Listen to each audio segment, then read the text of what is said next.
कक्षा 8 की गणित में प्रश्नावली 2.2 में जो आगे क्वेश्चन है 5 नंबर से, वो आज सीखेंगे 5, 6, 7। इन दो संख्याओं में 5:3 का अनुपात है, तो यदि उनमें अंतर 18 हो तो संख्याएं याद करो। तो हमें 5वां क्वेश्चन को समझने के लिए इसमें जो दिया है कि दो संख्या में जो अनुपात है उनमें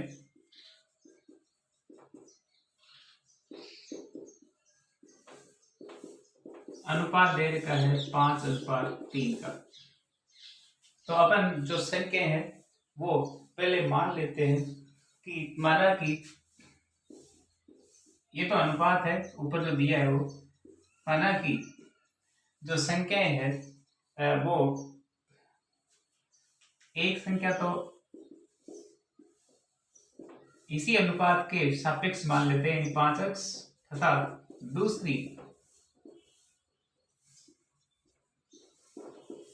दूसरी संख्या बराबर 3x है। ये अपन ने मान लिया, यानी एक तो 5x और एक 3x मान लिया। अब यदि उन दोनों में अंतर 18 का है तो अपन जो ये बड़ी संख्या 5x है और ये छोटी संख्या 3x है, तो इनमें अंतर करेंगे तो उन दोनों में जो अंतर है यानी 5x माइनस 3x बराबर 18।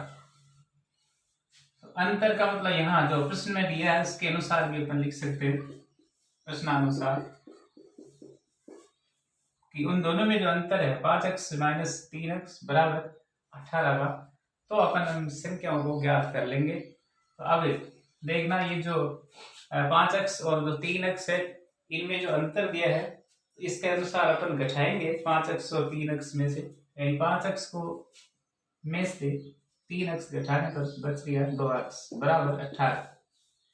अब x बराबर 18/2, अतः x बराबर, क्योंकि ये गुणा की राशि इसके नीचे चली जाएगी, 2 का भाग लगाएंगे तो 9 आएगा। अब जो पहली जो अपन ने मानी एक संख्या यानी पहली संख्या, वो हमें मिलेगी 5x बराबर, यानी 5 गुणा x का मान यहाँ रखेंगे तो 9 बन जो 45। 9 को 5 से, क्योंकि ये 5 का मान x से गुणा है, तो x का जो मान प्राप्त हुआ है उसको अपन x की जगह रखेंगे, 5 गुणा 9 बराबर 45। ये पहली संख्या। इसी तरह दूसरी संख्या होगी, वो होगी 3x। इसका मतलब 3 तो है ही और x का मान अपन 9 रख लेते हैं, तो 9 3 27। अतः हमें जो प्राप्त उत्तर है वो एक तो मिली 45 से बड़ी संख्या और छोटी वाली मिली 27। इस तरह से अपन संख्या ज्ञात कर सकते हैं 5वें क्वेश्चन में। अब जो 6वां क्वेश्चन है इसको समझेंगे।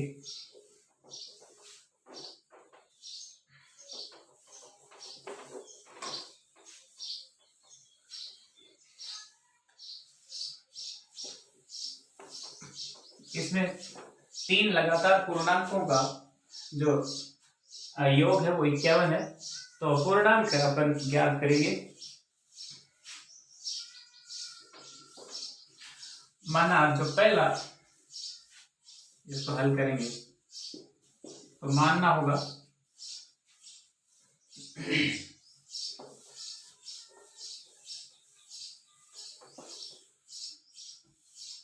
माना जो पहला पूर्णांक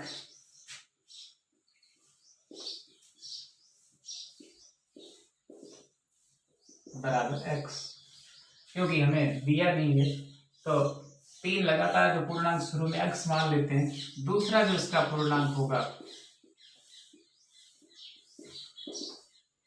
जैसे कोई भी उत्तर आएगा 5, तो 5 के आगे वाली संख्या होगी 6, तो 6 कैसे प्राप्त होते हैं? 5 + 1।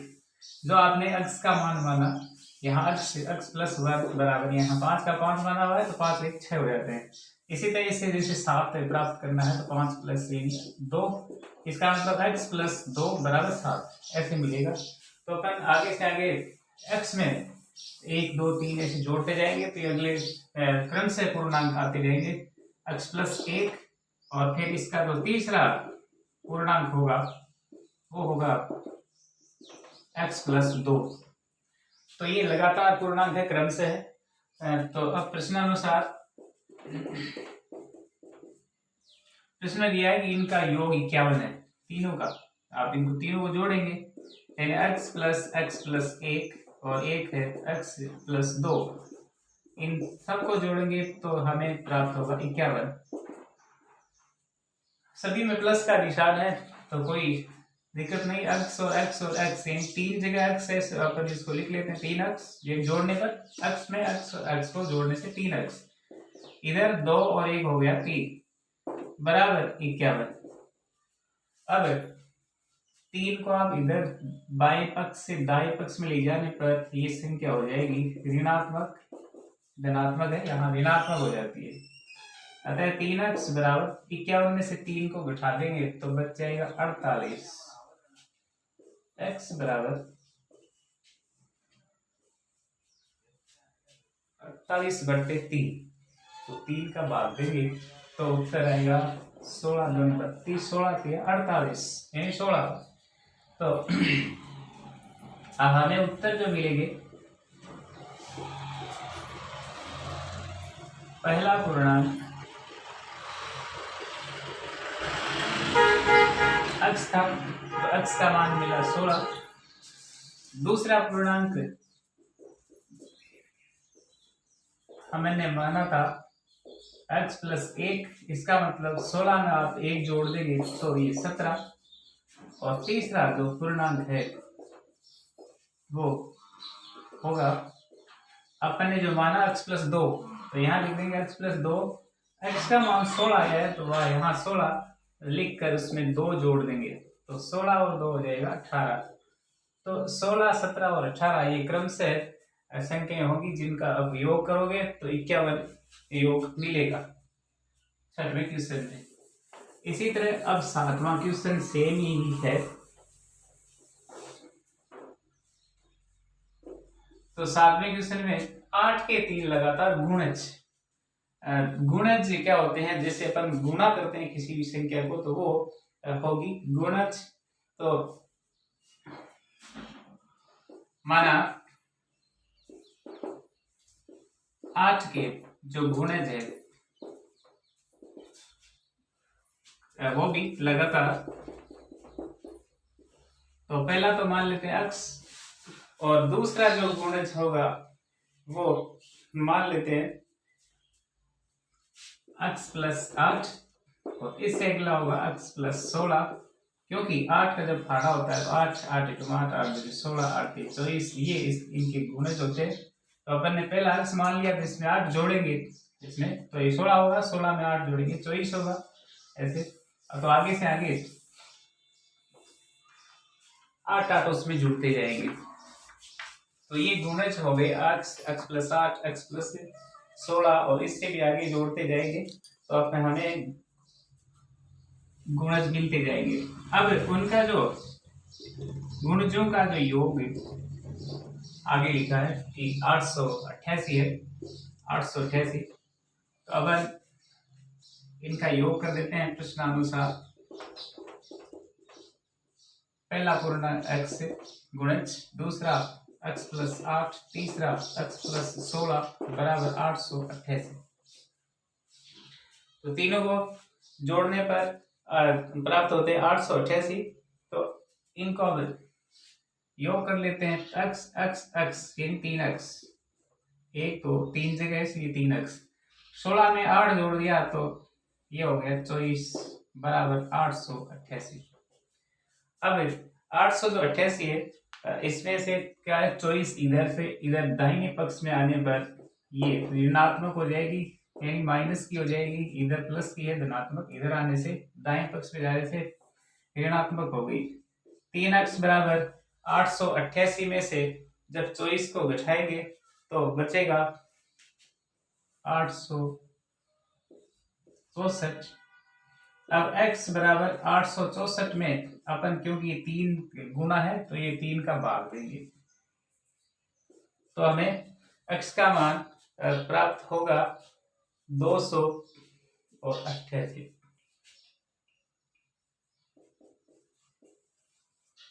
एंड 3 का आप इसमें भाग दे लें 864 में, तो हमें ये संख्या प्राप्त हो जाएगी। अब क्या है, हमें ये जो संख्या मिली है 288, उसमें जो अपन ने माने थे गुणज, तो पहला जो गुणज है वो मिला 288, फिर उसमें आप दूसरा होगा वो होगा 288 प्लस 8 बराबर होगा 200। तीसरा जो गुणज होगा वो होगा इस 288 में आप 16 को जोड़ दे तो 8 8 6 14 और 8 1 9 1 10 और यहाँ 304। तो ये हमें उत्तर मिल जाएंगे 288 296 304।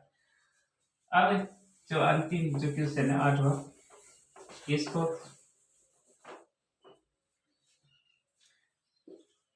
तीन लगातार पूर्णांक बढ़ते हुए क्रम में लेकर उन्हें क्रम से 2 3 और 4 से गुणा करने कर योग करने पर योगफल 74 प्राप्त होता है। तीनों पूर्णांक ज्ञात करें। तो अभी अपन ने समझे थे कि इसका मान लेते पहला पूर्णांक x मान लिया, इसी तरह दूसरा जो पूर्णांक है उसको x प्लस 1 तथा तीसरा जो पूर्णांक है उसको मान लिया x प्लस 2। पहला तो x मान लिया ना, उसमें आप 1 जोड़ दे, फिर उसमें 2 जोड़ दे, फिर 3 जोड़ दे, ऐसे 1 2 3 4 आगे से आगे प्राप्त होते जाएंगे पूर्णांक। हमें 3 ही लेने हैं, लगातार 3 पूर्णांक, और उन्हें अब प्रश्नानुसार गुणा करेंगे। तो पहला जो पूर्णांक है इसको 2 से, क्योंकि यहाँ क्रम से लिखा गया, तो पहले को आप गुणा करने से हमें निर्देश दिया है कि 2 से, यानी पहले को आप गुणा करिए 2x, और दूसरा है उसको गुणा करना है 3 से, 3 गुणा ये x प्लस 1, और जो इससे अगला है इसको 4 से गुणा करना है, तो 4 गुणा x प्लस 2। गुणा करने पर इनका जो योग है वो 76 प्राप्त होता है। तो प्रश्नानुसार इनका योग करेंगे गुणा करने के बाद में 2x plus 3 कोष्टक x plus 1 plus 4 कोष्टक में ले लिया x प्लस 2 बराबर 74। अब ये जो छोटा कोष्टक इनको खोलते हैं, तो 2x प्लस इस 3 को इससे गुणा करने पर 3x हो गया, 3 को आगे से, 3 को 1 से गुणा करने से 3 हो गया, 4 को आगे से गुणा करने पर 4x, और 4 को 2 से गुणा करने पर 4 दूनी 8 बराबर 74। 2x और 3x और 4x ये संख्या उनके पास x से इसलिए जुड़ जाएगा, 3 2 5 5 4 9x हो जाएगा, प्लस 8 और 3 हो जाएगा 11 बराबर 74। अब 11 को आप दाहिने पक्ष में ले जाएंगे क्योंकि ये धनात्मक है, अतः ये हो जाएगी ऋणात्मक, माइनस की हो जाएगी 11। तो 11 को उठाएंगे 9x बराबर बचेगा यहाँ 3 और यहाँ 6, यानी 63 बच गया। 74 में से 11 को घटाने पर तो x बराबर 63/9, ये गुणा की राशि है, भाग बदल जाती है, 9 का भाग 63 में लगाने से 9 7 63 7 बार जाता है। तो हमें x का मान मिल गया। अब अपन उत्तर निकाल सकते हैं। पहला जो पूर्णांक माना था, पहला पूर्णांक x था, तो x के बराबर आया है 7। इसी तरह जो दूसरा जो पूर्णांक है, दूसरा पूर्णांक x प्लस 1 माना, पर इसको 3 से गुणा किया था, इसलिए हमें इसमें मान को 3 से गुणा कर देना है, और फिर वो अगला पूर्णांक, पर यहाँ अपन ने मान रखा x प्लस 1, तो गुणा करने पर तो आपको 74 प्राप्त होंगे, पर यहाँ x में केवल 7 प्लस 1 बराबर 8। और तीसरा पूर्णांक है x प्लस 2, x में 2 जोड़ देंगे, इसका मतलब x में 7 है, 7 में 2 जोड़ेंगे तो 9, तो ये 7, 8, 9 प्राप्त होंगे। यदि आप इनको गुणा करोगे तो अगली संख्या ही प्राप्त होगी।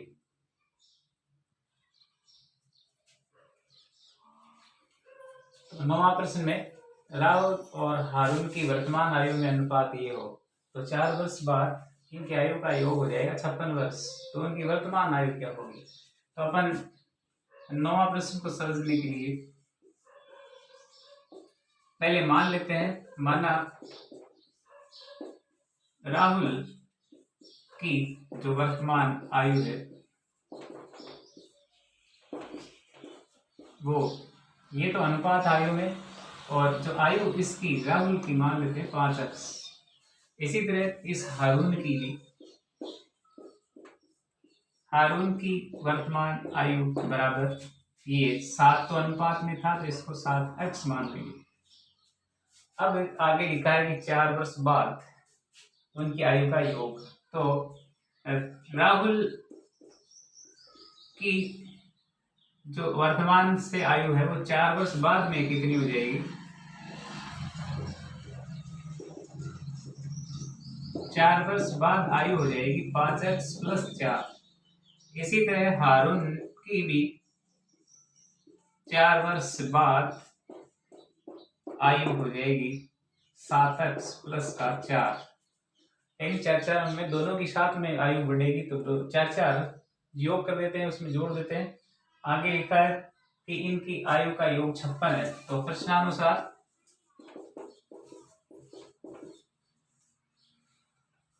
5x + 4 इस राहुल की आयु तथा दूसरा जो हारून है उसकी आयु ये हुई 7x + 4।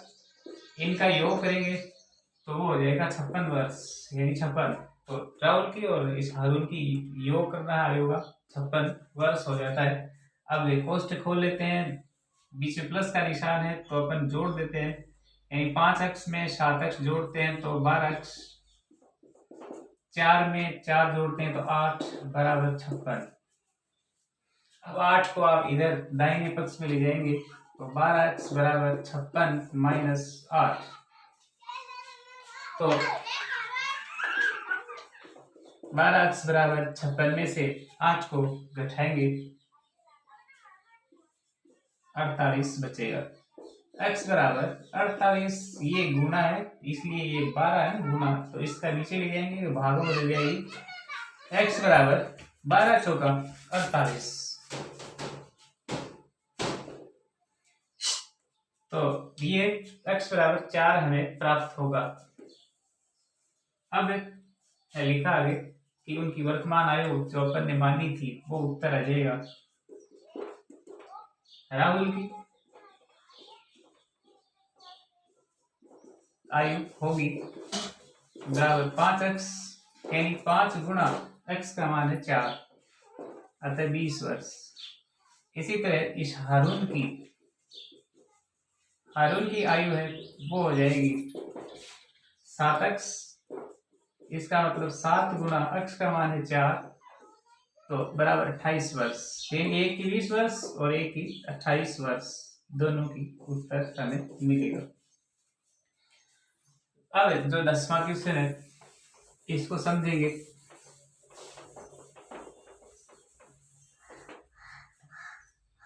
बालक और बालिका की संख्याओं में जो अनुपात है वो 7:5 का अनुपात है। तो अपन इनको अनुपात के मतलब इसमें मान लेते हैं, माना बालक व बालिका की जो संख्याएं हैं वो एक तो 7x मान ली बालकों की, तो और इसको मान लिया 5x, वह 5x है ये मान ली। यदि बालकों की संख्या प्रश्नानुसार बालिकाओं की संख्या से 8 अधिक है तो